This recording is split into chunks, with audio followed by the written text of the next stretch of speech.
budget for the very first time. I picked it up on Friday. The new Foundation for American Greatness. I spent most of the weekend, as you can imagine, reading it. And as I went through it, it struck me that we could have come up with a different title. And the title could have been The Taxpayer First Budget.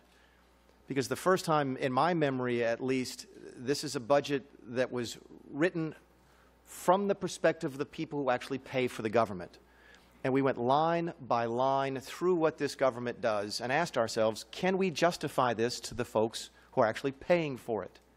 If I'm going to take money from Mr. Diaz-Balart in taxes and I'm going to spend it on a program, can I justify to him actually spending that money? If I'm going to take money from you, Ms. Schakowsky, and do the same thing, can I justify it to you? Can I look you in the eye and say, I need to take this money from you in order to give it to a disabled veteran? And I think that I can. I'm not sure I could look at Mr. Woodall and say, Mr. Woodall, I need to take some of your money so that I can give it to a program that is completely ineffective, doesn't help anybody, and is rife with waste, fraud, and abuse. And that's the perspective that we brought to this budget from the very beginning.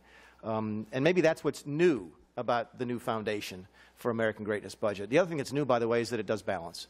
And for those of you who've been here for a long time, you know that it's been a long time since a president's budget has balanced. It certainly hasn't happened since I arrived in Washington, D.C. in 2010. Someone mentioned on the news today this is a moral document, and it is.